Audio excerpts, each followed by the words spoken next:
Chers amis, eh bien, bonsoir. Toujours bien aussi d'échanger comme ça, c'est édifiant pour nous. On va parler des artistes ce soir, la place des artistes. Et pour un artiste, là, on a vraiment choisi la Rolls-Royce des artistes. Ouais. Ça va être génial. Mais on va commencer avec un premier sujet. Le premier sujet, c'est quelque chose. Je lisais un bouquin et puis je suis tombé sur cette phobie que je connaissais pas et je la trouve vraiment intéressante. C'est l'atazagoraphobie. L'atazagoraphobie, on est du même acabit que l'ultra-crépidarianisme. Mais alors là, je sens qu'il va avoir une mode. Parce que quand on a fait le sujet de l'ultra-crépidarianisme, le lendemain, il avait une réunion avec les pasteurs, les assistants pasteurs, et il fait « Est-ce que vous connaissez l'ultra-crépidarianisme ?» Alors monsieur a fait comme ça. Et déjà, il n'arrivait même pas à le dire, l'ultra-crépidarironisme. Donc l'atazagoraphobie. L'atazagoraphobie. Est-ce que, avant que je vous ai envoyé ce sujet, vous aviez déjà entendu parler de cette phobie? Absolument pas. Jamais. Non, je ne sais pas ce que c'est la taza. Alors l'atazagoraphobie, c'est la peur démesurée d'être oublié de ses pairs. Le syndrome des oubliés. Ouais. C'est la peur démesurée d'être oublié de ses pairs. Exemple, l'atazagoraphobie est une pathologie de plus en plus répandue dans les grandes villes. Et c'est quelque chose qui se retrouve et qui s'est démultiplié par les réseaux sociaux. L'atazagoraphobie, quand elle a été découverte, entre autres aussi dans les réseaux sociaux, les ingénieurs ont tout fait pour encourager cette peur-là. D'où les j'aime, les likes, les commentaires, etc. Et l'atazagoraphobie s'est démultipliée du fait que maintenant il y a tous ces éléments en plus pour ne pas être oublié, que si on ne les a pas, la phobie grandit. Je trouve ça assez intéressant comme chose, puisque bien sûr que dans cette phobie-là, il y a la bascule juste derrière, c'est la dépendance à autrui. Oui. Et donc, ça me semblait intéressant d'en parler. Alors déjà, qu'est-ce que vous y pensez? Qu'est-ce que vous pensez de cette phobie? Est-ce que vous la comprenez? Est-ce que ça vous est déjà arrivé d'avoir eu peur d'être oublié par les autres? Moi, je sais, quand j'étais petit, j'avais fait un rêve. Alors, c'est bizarre, hein, mais un rêve où j'étais avec ma mère et à un moment donné, je me retrouve au coin de la rue et je vois ma mère aller de plus en plus loin et abandonnée, quoi. Et je me suis assis par terre et je pleurais en tant qu'enfant. Et puis d'un coup, ma mère, elle est revenue vers moi, elle me dit « Mais qu'est-ce que tu fais? Vas-y, lève-toi, on y va. » Et puis hop, et je me suis réveillé. Mais le fait de se sentir oublié, abandonné, dans le rêve, je me suis senti, et je m'en rappelle encore maintenant, c'est fou, hein, j'étais gamin, hein, je me suis senti pleurer, vraiment être mal, le sentiment d'abandon, en fin de compte. Ouais. C'est beau, moi mes parents m'ont souvent oublié dans la vraie vie. Mais pour de vrai, toi tu dis. Pour de vrai, non, moi c'était un rêve. Ça arrive dans les grandes fratries. Hein, combien de fois, heureusement que je connaissais le numéro de téléphone de la maison, j'étais enfermé dans l'église. Enfermé tout seul dans l'église, et oui, ils étaient tous à table. Tu n'étais pas enfermé dans l'église, nous t'avions consacré. C'est bon, j'aime bien. Je suis pas Samuel hein, dans la Bible. Et ça t'a traumatisé? Non, vous avez oublié personne? Ils étaient déjà en train de manger, tu vois. Non, tu vois. Donc moi, je ne souffre pas trop d'atazagoraphobie, ça va. Oui, heureusement. Et toi, Nathalie? Moi, ce thème m'a fait penser à une amie que j'ai et qui finalement, elle a souffert d'un deuil jeune, très, très fort. Et depuis ce jour, elle lutte contre ce sentiment que personne pense à elle. Donc, ça a déclenché chez elle un processus d'attachement aux gens un peu excessif. Pourquoi je dis ça? C'est parce que moi, souvent, quand on est sympathique comme ça, les gens pensent qu'on est tout de suite amis ensemble. Et j'ai dû lui expliquer que moi, je ne peux pas être amie avec tout le monde. Et c'est là où elle m'a ouvert son cœur, qu'elle avait le sentiment souvent de ne pas être amie avec les gens, d'être une oubliée, que personne ne pense à elle. Et c'est une souffrance, une vraie souffrance. Ouais. Donc, mais qui est souvent pas identifiée comme une phobie. Non. Tu vois? Non, c'est vrai. Je trouve assez intéressant parce qu'une phobie, quand on parle d'une phobie, on parle d'une pathologie. Hein. Mais chez elle, justement, ça déclenche des malaises. Ah oui. Des suées, c'est le cœur qui palpite. L'angoisse. Oui, l'angoisse. Une angoisse. Ouais. Ça t'est déjà arrivé, papa? De l'atazagoraphobie. Non mais apprends-là si tu veux la redire aux assistants pasteurs. L'atazagoraphobie. Non, sincèrement, moi j'ai plutôt la phobie d'être retrouvé, tu vois. J'allais dire la même chose. Moi, c'est la peur que. Oui. Moi j'ai plutôt la phobie inverse, c'est qu'on me retrouve. Donc non, mais par contre, en y réfléchissant, ça doit être. D'abord, c'est dramatique. Parce que cela montre aussi un vide. Lorsque on est dans une dépendance qui est tellement grande, jusqu'à avoir la peur d'être oublié des autres, c'est qu'il y a une grande solitude. Mais oui.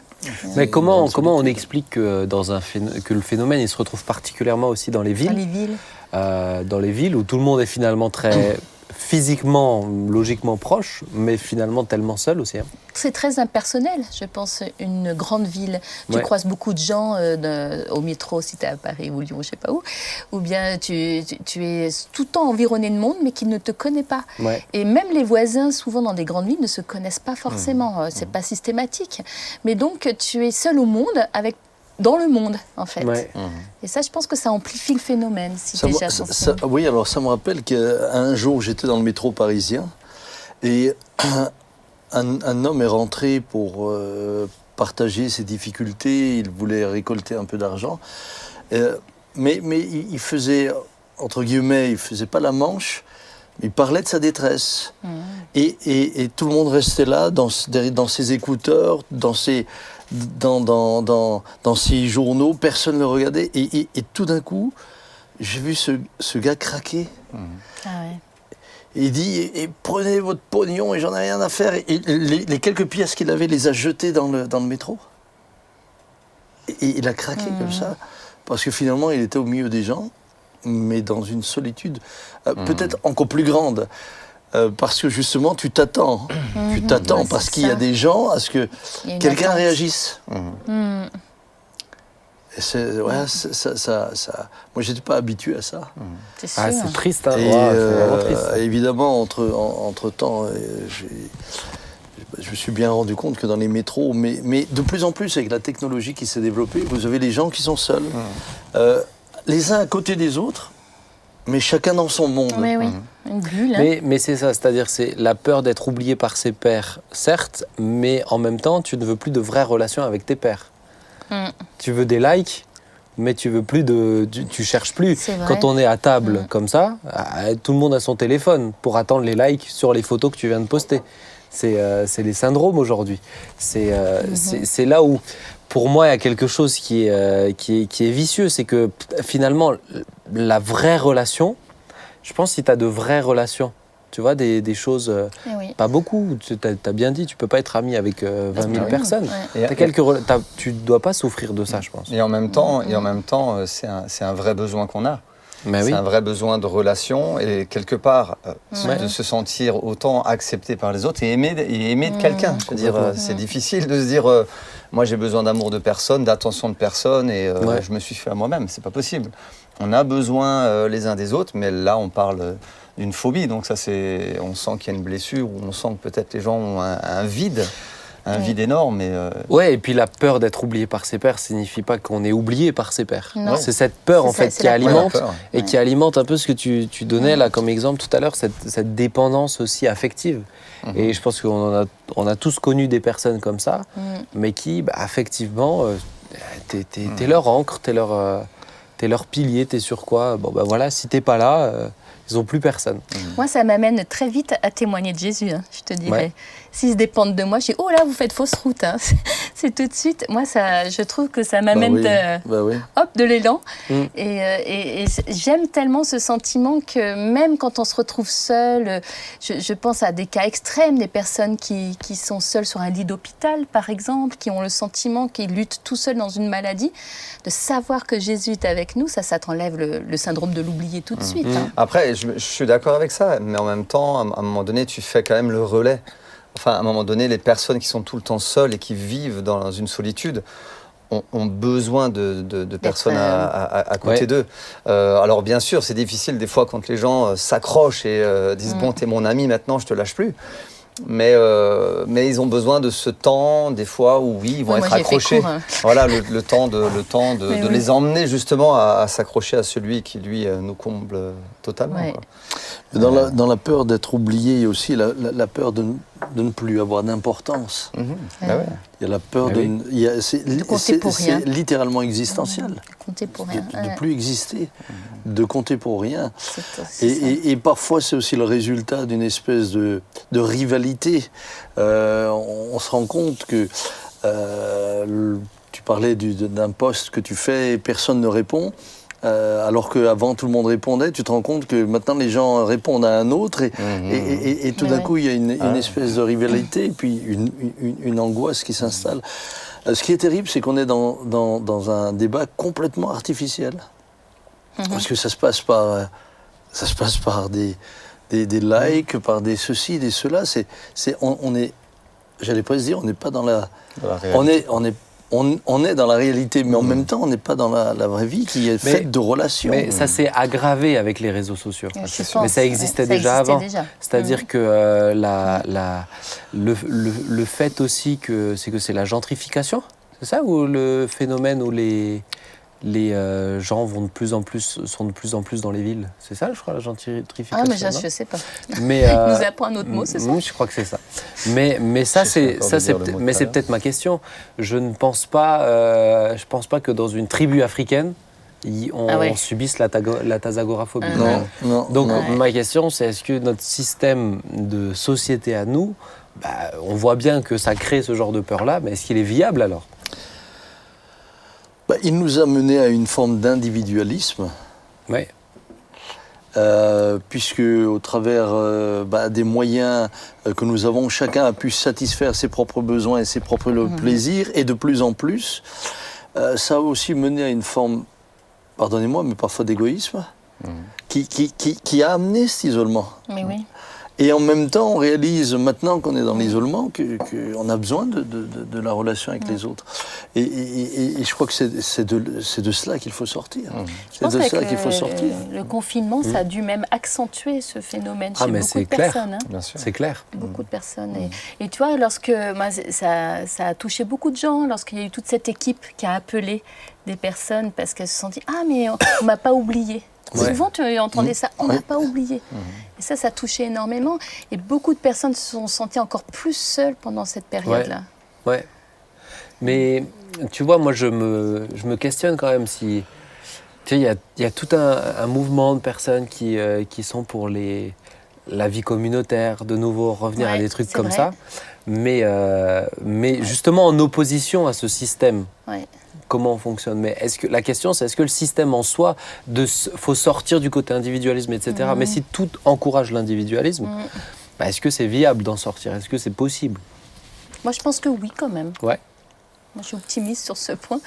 Mais je pensais à ces personnes il y a parfois des immenses maisons, et je pense à des personnes âgées, même retraitées, pour pouvoir partager et cohabiter avec plusieurs personnes. Ils mangent ensemble ou pas. Enfin, il y a une liberté de choix quand même. Ils ont un potager ensemble.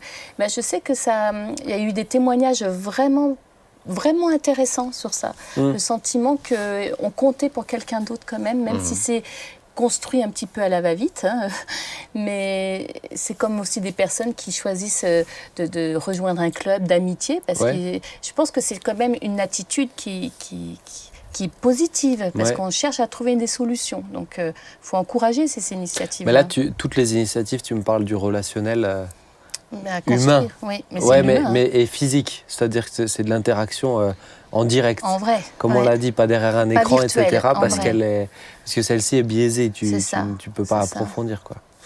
Bon, moi, je trouve ça intéressant comme je voulais quand même apporter un verset biblique sur ce point. La honte, c'est la seule qui n'est pas pasteur qui nous apporte le verset biblique. Non, mais justement, vous êtes des modèles. Alors. Non, c'est justement parce que nous voulions voir. C'était le test. Non, mais... il est bon, il est malin. Mais quand même, c'est super. On la trouve dans Ésaïe 49:15. Une femme oublie-t-elle l'enfant qu'elle allait? N'a-t-elle pas pitié du fruit de ses entrailles? Quand elle l'oublierait même, moi, je ne t'oublierai point, dit l'Éternel. Ça c'est soigne de pour, la tasogoraphobie. Hein. C'est ça, pour encourager Ouais. tous ces bien-aimés qui souffrent Oui, de ça. et puis ensuite, la Bible nous invite aussi naturellement à exercer l'hospitalité, Ouais, et à accueillir-vous les uns Ouais. les Bah autres, oui. etc. Donc Ouais. là aussi, il y a cette réalité-là. Si ça se fait, L'exil dans certaines tribus, certaines sociétés, c'était la pire des condamnations. C'est hein. ça, ouais. L'isolement des autres, c'était la L'isolement. pire. Mais oui. hein. Mais parce que ce que tu disais, c'était très juste, Jérémy, c'est tu as la peur d'être oublié par ses pairs, ceux qui sont avec toi, c'est légitime. C'est quelque chose qui est inscrit au fond de nous, ce besoin d'être en communion avec les autres.